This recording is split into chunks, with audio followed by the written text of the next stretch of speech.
Assalamualaikum warahmatullahi wabarakatuh. Bersama dengan Abang Naim Malik Official Pejuang Halal di Malaysia. Jadi sebelum itu marilah kita bersalawat. Allahumma salli ala sayyidina Muhammad, Allahumma salli ala sayyidina Muhammad, Allahumma salli ala sayyidina Muhammad.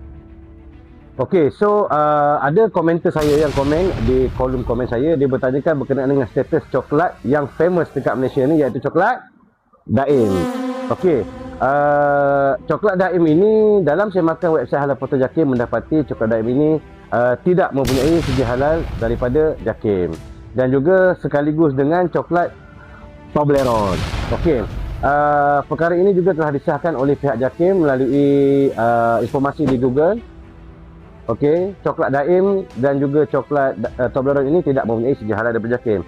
Okey, so jom kita kaji dari mana asalnya coklat Daim. Okey, coklat Daim ini dimiliki oleh Mondelez International yang berpangkalan HQ di Chicago, Illinois, United States of America. Okey, tetapi dia juga mempunyai worldwide factory lah, kilang banyak lah.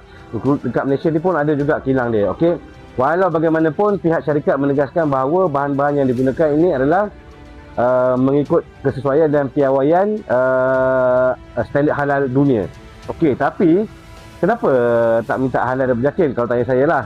Okey, walau bagaimanapun terpulang pada diri sendiri. Macam mana saya jelaskan, yang haram itu jelas, yang halal itu jelas. Di tengah-tengahnya ada syubhah. Elakkan yang haram dan elakkan yang syubhah. Tepuk dada tanya iman. Coklat Daim dan Toblerone ini tidak mempunyai segi halal daripada Jakim. Kalau korang nak beli, korang beli. Sebab coklat ni dah biasa orang beli apabila orang pergi bercuti di Langkawi ataupun di Pulau Pinang. Okey, itu saja pesanan daripada saya, Abang Naim Malik Official Pejuang Halal di Malaysia. Assalamualaikum.